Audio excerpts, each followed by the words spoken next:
Hello, everyone. I hope you're having an awesome time at RETCON so far. Our next session is called Portfolio Performance, using tech to increase the return on your investments. Please join me in welcoming our panelists to our virtual stage. Hello. Thanks, Patricia. Morning, everybody, or afternoon, as the case may be. Looking forward to spending some time with you today talking about the intersection between asset management and technology.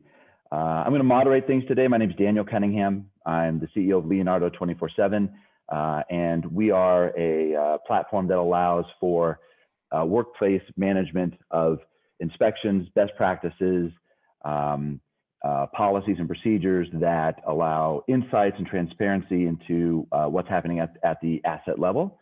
And we've got a great panel joining us today, a mix of pure asset managers and owner operators. So let's just go around and introduce ourselves. Steve, why don't you kick things off? Absolutely, I appreciate that, and it's great to be a part of this panel. I'm Steve Hallsey. I'm with Wood Partners. I'm the managing director of operations for Wood. We are a 20,000 unit management company. We do about 75% owner management as well as 25% fee. We are one of the largest development companies in the United States, and look forward to the panel and contributing. Thank you, Steve. Jason? Hello, everyone. Jason McIntyre. I'm the Director of Sustainability and Real Estate Operations at USAA Real Estate. We're an organization based out of San Antonio, Texas, about $25 billion in assets under management and a diversified portfolio of multifamily, but also office, industrial, retail, and hotel. And hope to bring a little bit of sustainability thought leadership on this panel with this great group. Thanks, Jason. Sean, how about you? Yes, I'm Sean Sabia, New York Life. I'm a senior director of asset management. We also manage all 4 food groups. My focus is multifamily. We're owners. We don't actually operate. We hire third-party managers, and I've been doing it 25 years. Thanks, Sean. And David Perez. Oh, David, we need you to unmute. That's our first bingo of the day. Of course. Put that on your card. Sorry about that. I'm notorious for that. So I'm David Perez with Carroll. I'll start over. We're an owner operator in Sunbelt markets across the Southeast. We've got 30,000 units under management currently, about 75-25 split on owner versus just third party. We've done over the last 10 years around 180 acquisitions and just peaked over 80 dispositions. So we are highly transactional in the space as well. Great, thank you, David. It's a great mix of folks that are purely on the asset management side and companies that sit on the operations side as well, and as well as owners and developers. So I look forward to the discussion today. Let's start with our first question of today. So what technologies have you found to be most effective in increasing the value of an asset? Is there any that you found to be especially ineffective? Sean, why don't we lead off with you on that question? What do you say? I appreciate that, Daniel. Yeah, I think there's a few views to think about when you're talking about technology and what's increasing value at your property. Value comes in many different ways. It could be either higher renewals or occupancy, as well as a return on cost. So you take all of those things into consideration and you start to think of how you would implement that, right? So we start by thinking about our tenants and what's important to them. And we work up from there. So, we have many different ages and different classes of properties. So there is no one fits all. So we try to be the tenant and walk through that experience. So what we have found, first and foremost, that we try to attack security pieces. So that's getting entrance and videos and an ability to secure the property itself, wherever you might be within our property. Once we move through our property and into our units, it starts again with a lock, and then efficiencies throughout the unit and technology. As you're going up in class in property, you might have more technology and smart units in one class. You may have, 1945 walk-up that doesn't have that ability, but there are technology pieces that you can implement for the tenants' experience, and that is locks or thermostats, entryways where you don't have touching lights. You have automatic, lights and things like that. So we have found that we work from security up, whether that be lighting or cameras or door locks, and we find to get the tenants energized with that thought process, and we try to build that experience within the units eventually and across our entire property. So as far as ineffective, right now during the times that we're in, I think some of the ineffective things are going to be extra bells and whistles that tenants aren't necessarily looking for. What those are, I think, are different for everybody's properties across the board in their platforms. So I think you look at your property and you kind of figure out what the need is, and you separate that from, some of the higher end bells and whistles, because I don't think this is the market for it.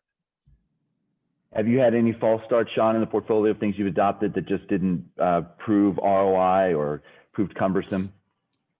So I had a few startup things, ideas, and I've been kind of trying to be out in front of this for quite a while, 2 or 3 years now, and trying to figure out, because we all know as multifamily experts that we renovate amenities and apartments, and that's what we do to add value.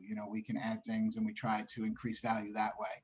So we've been all been doing it for years, right? So there's not a lot left to renovate, kind of, but in the thought process, it's expanded now. So technology is taking over that next realm of what we all need to do to create value at our properties. So I've had a few ideas of smaller companies that have brought ideas to us that didn't pan out because of COVID and the way the world's worked. Anything I've implemented, I've gotten pretty good responses on. And as I said, your value comes from different places. So don't always just look at, I made $40 on this per month on this lease. Maybe you kept that tenant, maybe you got another tenant, your occupancy, there's different ways to create value. So I haven't found too many things that I haven't been successful with, but it's a slow process. We will come back to that idea later. Thanks, Sean. So there's, in creating value for an asset, of course, assets are valued based on, a multiple of NOI and cap rate. And there's 2 ways to move the needle on NOI. Sean, you addressed, I think, one of them, which is resident satisfaction, which reduces churn or maybe attracts residents to the property because of the security features that you mentioned. Steve, you sit on the operator side. You have that perspective as well. Is there anything more on the revenue front that technology that you guys have deployed? Think along the lines of revenue management, that sort of thing that's helping your top line. Right. And once again, revenue management, I think, has matured. I think it's a very good product that's been in the marketplace for 14 years now. And it is almost a given that you would have revenue management. There's a number of things. I would have answered this question much differently 6 or 8 months ago than I am going to answer the question now. I think we learned a lot when we had the lockdown and we started through the COVID process, and we found that technology that we were using may not have been as effective as we thought. There were a lot of shiny, glassy pieces that we were all pecking at, and it really brought to our attention that we needed to focus on the basics and the fundamentals of our business. And one of the things that was very clear to me is that as we started with the self-guided tours, the virtual tours, our buildings were not compatible. And we build brand new properties, 26 properties a year. And so we're always looking for the best technology out there to facilitate that process. And we found out that our Wi-Fi throughout the building was not that great, so it impacted our virtual tours. We found that our access points weren't as compatible as what we thought with our vertical stack in terms of our technology, which hurt us in terms of the self-guided tours. And so there were a lot of things that we learned through this process. And I would say that as we have learned things through this process, we need to share those items in panels like this to help people as they go through this potentially again. So we learned a lot in terms of how our buildings were reacting to this lockdown and this COVID situation. From a revenue standpoint, I think that as Sean said, I think it's very, very important that you look at the total life cycle of that resident and how technology will impact them. And that's been a real thought process for us as we've really looked at different technologies that integrate well with the resident experience, with the property operations and efficiencies, as well as the reporting capabilities of that software or that technology. I think the most important thing for asset managers to look at is how does that reporting impact their decision making? And so we've tried for the last year and a half to consolidate all of our technology into one platform and trying to get that information in a very clear and concise manner. It helps us in terms of our pricing, like you said. It helps us in terms of our renewals. It helps us in terms of our website development. And so there's lots of things that are important from technology that you just don't peck at the most recent shiny piece of glass on the ground. Yeah, for sure, the idea of remote leasing, automated leasing, certainly matured quickly. And you're speaking to actually infrastructure problems that sort of were hampering that lease. What about, you mentioned resident retention. There are a number of apps and software programs and that are meant to improve resident engagement. I'm thinking Perk, Hop. Yes. Have you seen any of those deployed across the portfolio? Absolutely, and I think that that's very important to layer on to your technology package from your websites and getting that information. Once again, information is king, and our ability to get that information to our owners, our JV partners, is very, very important. And all of those layers add a level of sophistication and a level of data processing that is very, very important. There's a number of very, very good ones in terms of understanding what and surveys shouldn't be taken out of that equation either, from a technology standpoint of getting the information to asset management on someone's likelihood to renew and how much you can possibly push those rents. So absolutely, you're right on point. Do you have concerns, Steve, about discussions that lead towards pulling the leasing agent, the person, out of the process altogether? There's ACE, for example, right, which is replacing the call center with AI. Absolutely. How does that sit with you? Yeah, and once again, I think we've learned a lot that there is a better way of segmenting our staffing process to facilitate the different functions on the asset, and that's been very clear through COVID. Does someone need to sit in that office to facilitate virtual tours on possibly 2 and 3 assets? How effective can AI be in terms of answering basic questions to take the flood of calls away from the leasing professional so that they can focus on the most important thing, which is closing the lease? So yes, all of those technology programs we're looking at and evaluating and analyzing right this minute. Are they mature yet? No. You've got to find the right product that fits your particular need and what you're trying to solve to. Thanks, Steve. David, I'm going to turn to you for the other side of how you increase NOI and asset value, which is reducing expenses. Are there initiatives from a technology side that your portfolio has initiated that you feel is reducing expenses, creating efficiencies, paperless inspections, due diligence, anything along those lines that you've seen? Yeah. So, well, and it kind of all bleeds together in what Steve was talking about there around how the customer experience has really changed, even in the last 5 years, with digital transformation really taking hold, particularly in the industry, prop tech becoming such a big thing. It's narrowing the focus of what has become a broadened funnel for customers to come through. So leasing professionals used to just sit there and you'd have marketing out there and people used to just come in the door. We called it traffic that people would just walk by. Now people are so far up in the funnel, understanding more about your property than what you know out there, that you can be even more hyper targeted in your marketing. You know, I have to just blast the billboards, get massive contracts with the ILSs and spend all this money to just attract attention. You can be hyper targeted about how you bring those people in the funnel and then how you interact with them.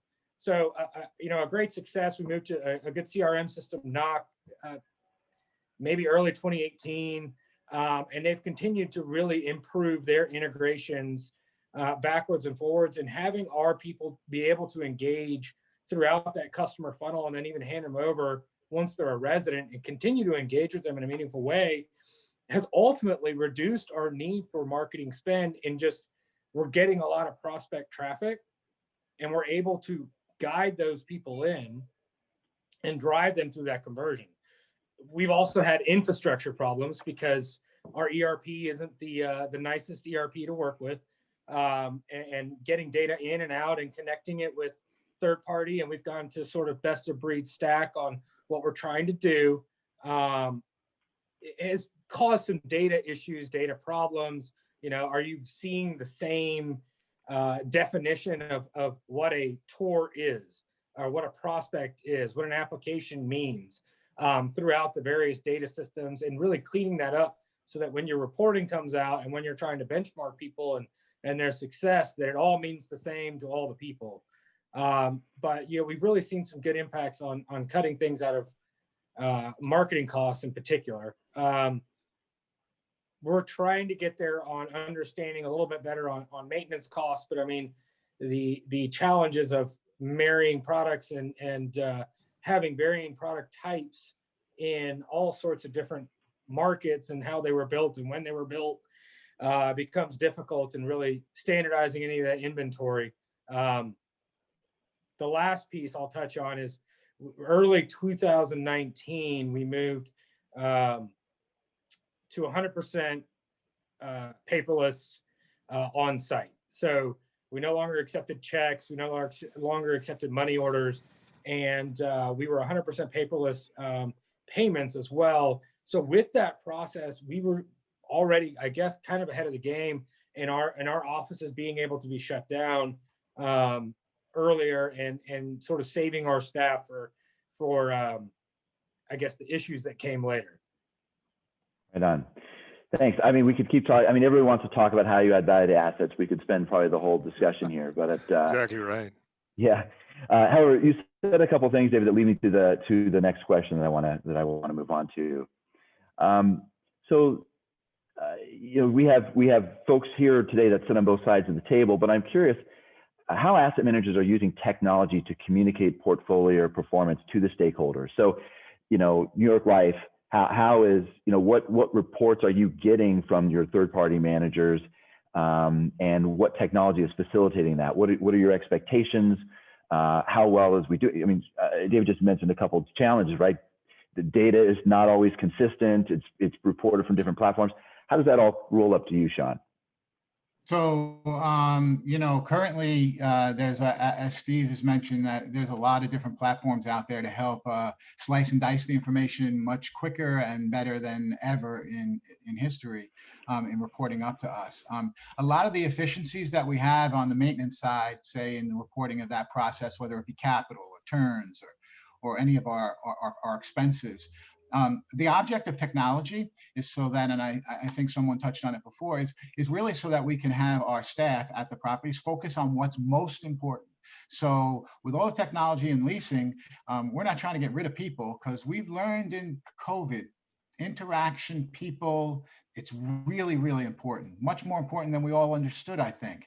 So having our leasing agents there to do a specific job on close a lease instead of all those other things that we can have technology do, and that reporting up to us and learning that process and the tours and the virtual tours and how they're all handling it is wonderful. And that's all technology related. From a maintenance standpoint, whether it be iPads or instant ability to get work orders done or close them out or move efficiencies, as technology takes over some of that stuff, it gives my maintenance guys the ability to use their real skill set, whether it be the HVAC or a carpenter or a plumber that's on my staff. All of our staffs have those gentlemen or those ladies in their staff. So the technology of reporting this information up to us has given us the ability to focus on what those ladies and gentlemen should do each day in a more important role. So they get to really manage their jobs better by technology. Steve, do you find that on the management side where your staffs are now more empowered to do more of what they do well at the properties? Would you agree with that? I'd agree with that. I think one of the things that's most important for our teams to understand is how to utilize that data and they put it in chunks that is understandable for the asset manager. And I think one of the most important things that we've done over the last 2 years is build a BI tool, which gives visibility to the asset managers for all of the joint venture partners and all of our owners, real-time information in the format that they want to see it. We did a number of things during COVID to give visibility to in terms of collections to our asset managers, which really helped the pricing decision and how we were collecting rents, whether we were going to do payment schedules or whether we were going to charge fees. And that visibility so asset managers could make those decisions was absolutely critical. The other part that I think is very important is making sure that we understand what the asset managers want to see in what format and how much information they want, because we can give you an overabundance of information that may not be relevant to the decision-making process. But you're spot on. Yeah, so Wood Partners took the initiative to create your own BI tool. I wonder, Jason over at USAA, you have a bunch of operators in your portfolios. Have you seen, is there a proliferation of BI tools now that the managers are using, or is USAA have a platform that they're dumping information into? How are you solving the data transparency issue? Yeah, I think using third-party operators, we certainly have to cater to understand all these different ways information is gathered and collected. But we have, made great strides in the last couple of years to really build out our own internal asset management portal and BI to make those real-time decisions. I think these tools that have been talked about, revenue management system and others, it gives the confidence that is needed as we communicate to stakeholders and investors that we're making real-time and best decisions. And, the deal speed, with the thousands of units on the line, compared to say office or industrial, where an asset manager is negotiating each lease, you really need a level of confidence that your operator is making the best, deal terms and maintaining, those metrics that they're aiming for: satisfaction and occupancy, vacant days, all those kinds of things. And so as we roll up that communication and the metrics, I think, having we actually started a small group here, our portfolio analytics reporting team. So basically taking all of these type of metrics, helping us communicate to stakeholders, even incorporating, a level of AI to forecast, with better information on where and how the portfolio will perform. We've had really great response from our institutional investors on these kinds of things. Got it. That I think also leads into the next question, which I think all of you sort of touched on, which is data transparency.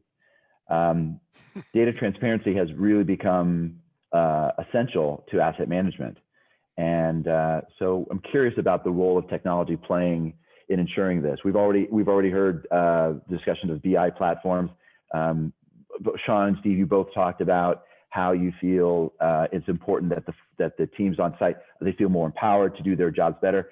Is there anything that's giving visibility into that aspect of what's happening on the asset side? If they're now empowered to do more, if we're in a remote environment in a way we've not been before, are there tools? David, maybe I'll throw this to you. Are there tools or the reports that you're providing to your stakeholders that give insights into things outside of the revenue side of the world, tours and occupancy? How about the asset health side? Is there anything that's giving transparency to that? Yeah, so we bought a BI tool out of the box. We tried to build our own. didn't quite have or invest in the data capabilities, and our ERP was a little bit of a hindrance in getting there. So the data tool out of the box has been a good step forward. And what we did is kind of just created a couple custom dashboards that pulled in multiple metrics. So whether that's people metrics that our people team led, to say, hey, look, how are we doing from a churn perspective? How are people from a retention perspective? Are people missing a bunch of days of work and those kinds of things? How are we doing from a maintenance perspective? Like what's our average turn days, and how are we, really maintaining the asset? And we really modified sort of our quarterly audit that we kind of did. That was sort of like a check the box thing to really, format it into how's the business doing? How's the health of the building doing? How are the people doing? And then how's the overall operational performance doing? Creating those 4 quadrants really it was born out of customer service. It was like, where's the customer? What do we want people to do? Now, how do we hire people to do the things we want them to do? And then the last layer is, how do we measure that success and compensate people to do that?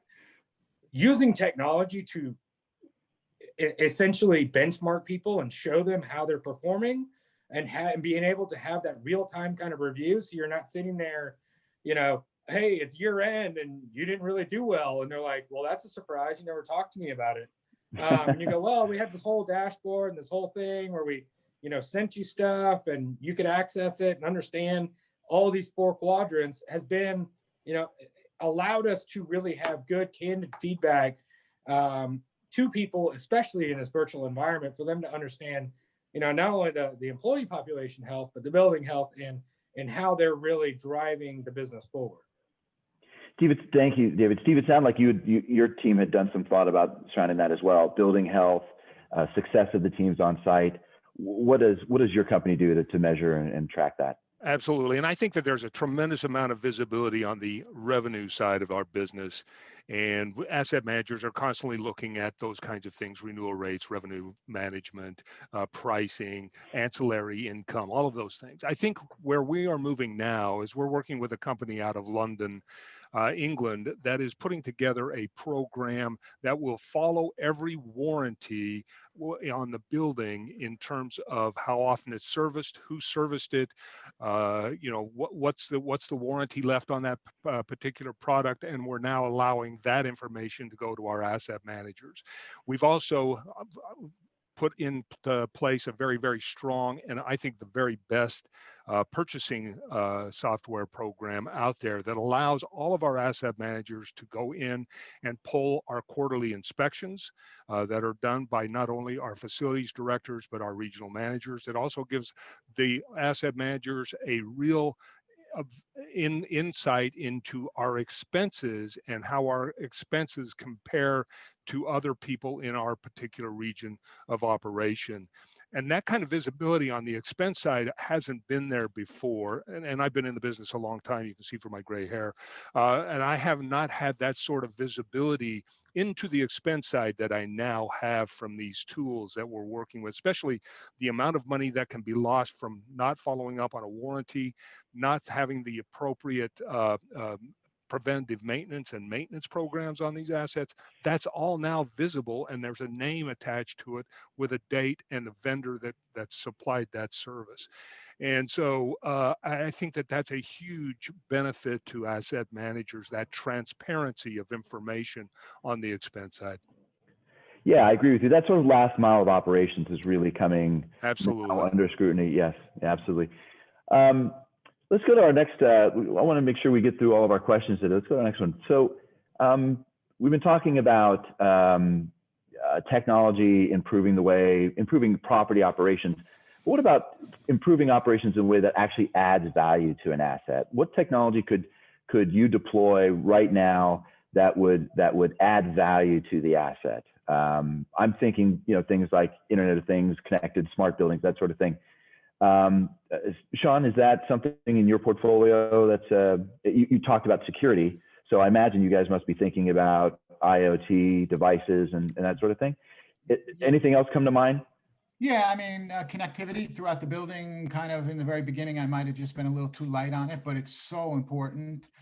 to what I think our dream is in the future of how we're going to run our apartments and what we're going to do. I think one of the, the biggest things that I find that I continue to go back to is, and I don't want to affect leasing. I want to be smart about it is, AI with leasing and following up and making sure that, I've been doing it as Steve. I might color my hair a little, so you might not see as how old I really am. You look a lot better. But I've been walking apartments and doing this a really long time, and people don't always follow up, and that's money walking out the door. So I think, being smart with your technology, some artificial intelligence to help you on the leasing end, and keeping track of maintenance and figuring out where your costs are, all of those items add value immediately because they're real dollar values from an owner perspective. Yes. Jason, is smart buildings taking hold in the USAA portfolio? Yeah, I think, well, I'll answer that, but I also wanted to just comment too on operations and I guess adding value, because put my sustainability plug, like I'll give an example on resiliency here. In San Antonio, we have often drought conditions that limit, watering, and we have a multifamily asset here that has a park, and of course with limited irrigation opportunities, we're actually collecting HVAC condensate, and it's a technology that saves water, but when you think about it, water is pretty cheap. So, we save 10, 15 grand a year in water, but the real, I think, value add isn't necessarily in that reduction of expense. It's that we lease park facing units for $50 more a month, and we maintain a green amenity that we wouldn't otherwise. And so you look at 50 units with that park premium, all of a sudden now our value creation is 250,000 added, because we it's hard to charge a park premium when your park's dead or unsightly. And so and not to mention the cost if it were to die or go out, then to replant and do all of that. So that's an example where we've used a unique resiliency strategy to save money. But really, it's a value add, it's a differentiator. And, in San Antonio with the high humidity, you'd be surprised how much water you pull off these units.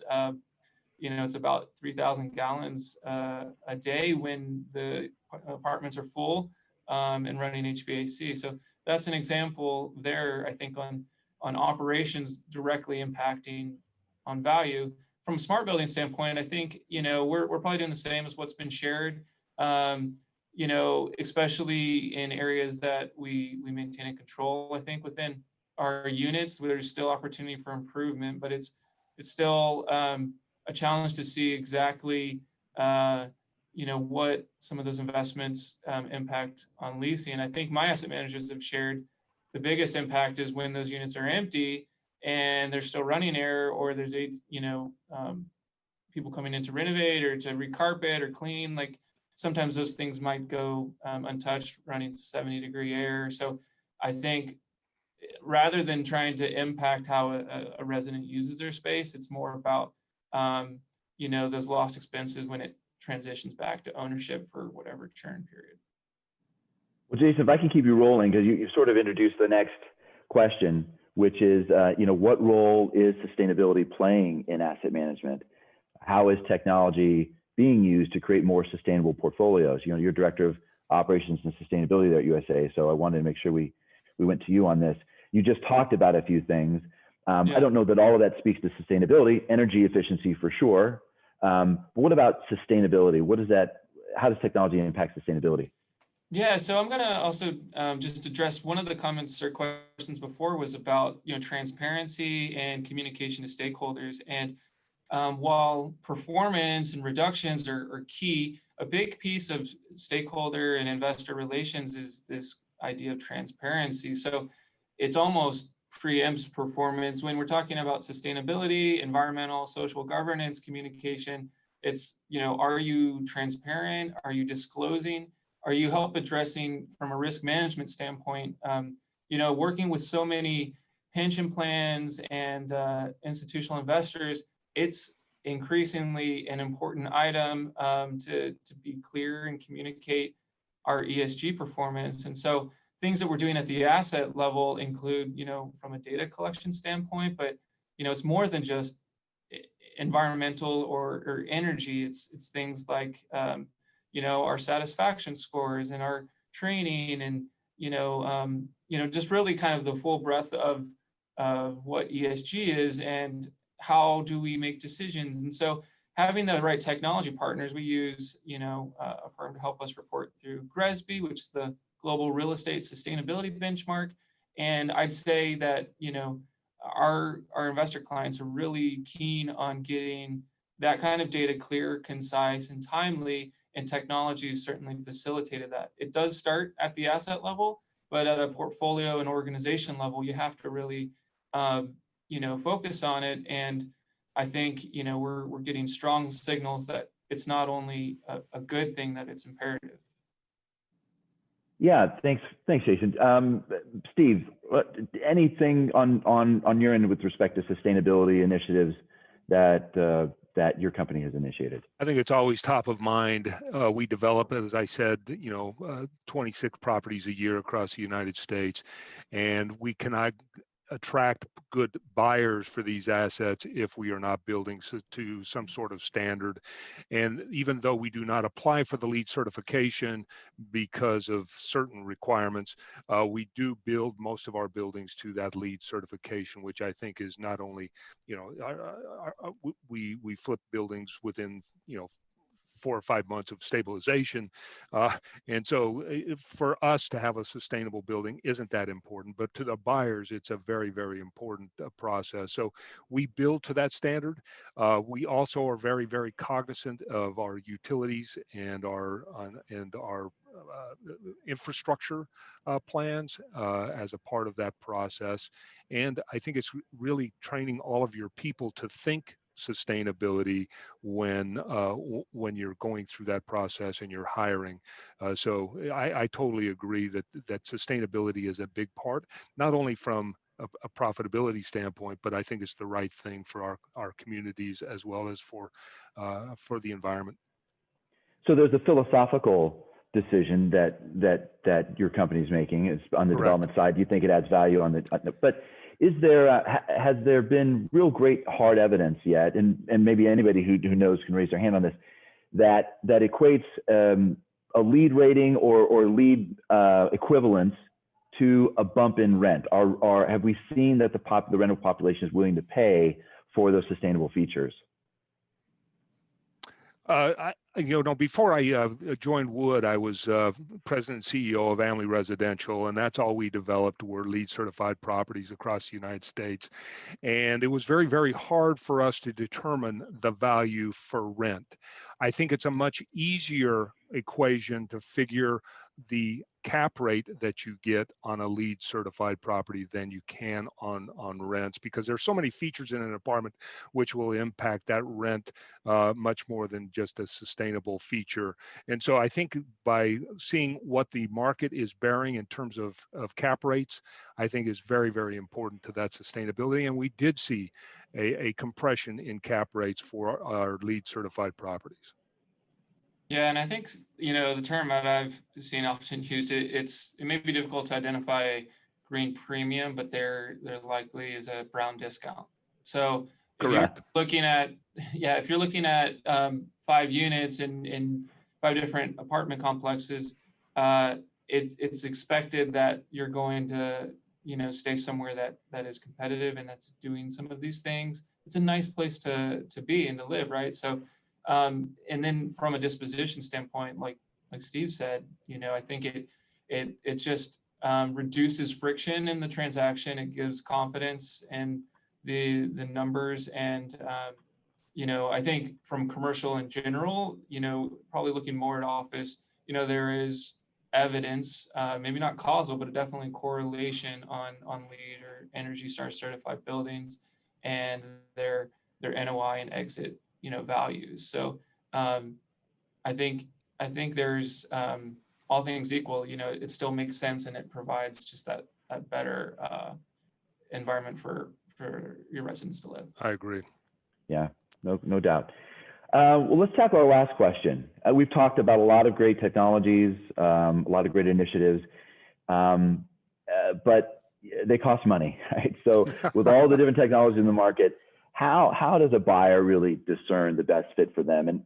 And David, I want to start with you because you have, while you have an 80% owned portfolio, you have 20% of the portfolio you have to convince that that them paying for these technologies, because often the costs are borne by the owner or because they flow through the asset. You have to convince them that these technology decisions that you're making are worthwhile. How do you discern the best fit for your company in terms of technology? Yeah, so I think a lot of our process goes through first understanding our process and how we want people to work. So in the way that I think about technology and the way that I really drive the company to think about technology is that it is just a fulcrum that drives people and process bigger, better, faster, stronger. So if you don't have the right process in place with the right people in place, technology is not going to work. It's going to just mess everything up, and trying to fit a people or process problem into what technology is just already doing, or what they say, hey, you're going to have to tweak your process in order to use our technology. I'm going, well, then your technology isn't solving the right problem. So that's the way that we really think about that. So if we have a problem, then we go, all right, well, we want to do it this way. So how can we get people to focus on what we want them to be doing? So probably focusing around some sort of automation or data gathering type exercise, and then go out and find that technology to solve that problem. Then test it on probably something we own, something that we've got some confidence in. We've got a good team in place. Say, hey, look, is this going to work? Is it not? What are the kinks here? Where are some challenges we're going to have? Are the integrations right? And maybe that's a subset of like one property in our backyard where we can go out there. Maybe it's multiple properties in multiple locations to make sure that we've got the right geographic and or type building type things set up. Then once we kind of feel comfortable after a good sort of thesis, all right, how are we going to test that it's working? All right, now we've gone through enough process, we've got enough data, and say, yeah, all right, now we're going to rubber stamp it. Let's gather all this data and move it to the partner. All right, so we've got this new technology that does market surveys, okay? And we love it. We think it's great. It's going to feed our revenue management tool all this great data, because we don't think that our people, should be focused on making these random phone calls to try and get pricing, and whether they're actually getting real pricing and all these other things. And now we've just run this test for 3 months, and we've gotten this great data that said we outperformed the market by 5% by just inputting great data into our system. Here are our diversified geographies, and we create a little mini case study. Then we say, hey, we'll give you access to all this data. We'll show you the inputs. You're already on our revenue management calls, and we'll send you this data in whatever format you want. That sort of brings them along. You say, and you told them all this beforehand, like how you were going to run this program. So that really brings them along and helps them be part of that buying decision, even though it was sort of your idea to begin with, and a way that you thought the portfolio should move to make it better impact on how we perform at the property level. Yeah, that's amazingly thorough, David, I have to say. And I can just speak a little bit to my personal experience with this. When we go out and we're talking to potential clients about Leonardo 24/7, and we talk about, well, we're creating consistency and accountability on site by tracking inspections, preventative maintenance, risk mitigation, and giving visibility, all that. There's not always a hard ROI behind that. And to have a partner who is sort of trusting that you need to improve process, like you mentioned, and then implementing technology to do that, and then going back afterwards and going after the fact and doing a case study around that is an amazing amount of effort, and applaud you for going to those lengths. Steve, I'm going to ask you the same question, because you have owners that you also have to, you have investors that you have to convince that you're worth the technology you guys are deploying. What's your process? And once again, it's very, very similar to what was just outlined, but it's a full approach. And when I got here to Wood, we had 147 software programs running that were trying to solve all these different issues. We have tried to consolidate over the last 3.5 years down to a system that is more vertically oriented, so the data that is being produced is more robust and is more detailed and more reliable than all of these different systems trying to to feed in and solve the same problem. I think one of the big things that we're trying to do is to continue to focus on cybersecurity, which is a very, very big concern for all large organizations. We have been going through, as a part of this consolidation, of looking at the CCPA, the California Consumer Protection Act, which will be coming to all states soon. So hiding resident information, making sure that every software program that touches our vertical stack is complying with the CCPA is also very important, and something that you should not put on the back burner. You need to be coordinating with your CIOs now. But in terms of the technology, for us to pass anything through to the properties, it has to go through our innovation committee. They understand the stack better than anyone else. They understand the compatibility issues. They understand how to get the information into our BI tool. So we do not pass any software program up through the chain or down the chain unless it goes through our 4-person committee, the innovation committee, which has really streamlined the process and made us a little bit more strategic in terms of deploying great software and great technology and understanding what the benefits are going to be and what the impact's going to be. Yeah, I've seen the innovation committees used as a very successful model with a lot of our clients. And I think some of the larger operators that have the luxury of being able to form a committee really do a great job at narrowing down best of breed, versus platform solution and making those kinds of decisions. It's helped us a lot. It's helped us. I imagine. Sean, is all that convincing to you? Right, you're on the owner side. David comes to you with his proposal to introduce technology, and he'll do a case study. Are you on board with that, or do you need hard ROI before you're convinced? No, I dig in kind of differently, I think, and I've tried to outline a little bit of that. I do run my thought process almost like a manager would. So I think what he outlined is really important to have the data backup. But I'm also somebody that continues to say that it's not about ROI all the time. We're running a business, but there are pieces that it affects. You touch this lever and that one moves. You need to know all the levers and understanding your property's, normal operation and how this is going to affect it sometimes tells you the picture that it's not a dollar value and it's occupancy or it's renewal or it's just the lift of your community's image in the market. So there's just a lot of different things to look at when you do that. So I bring that to the table when I'm trying to figure out what David or Steve are presenting. And I rely on their expertise. I hire, I collaborate, and I team up with companies and teams that I respect, that do the due diligence and that put the package together. So I can't dig back into the details. There's a part of that I have to just trust my partners, and we do. And that's how we evaluate it. Yeah. Smart Yeah. approach. Yes, and easier, Steve, when you come with the results of an innovation committee, right? It's a very thoughtful approach to communicating with owners and asset managers. That's we have one as well as New York Life. Oh, internally, you have one there as well. That's smart too. Yes. How often, Sean, are you pushing things down to the operations side then? So as you can imagine, during COVID, it's been a little bit of a strain to analyze all the locations and properties. But we push it down pretty regularly within our asset management teams. So I have weekly asset management calls and biweekly senior asset management calls.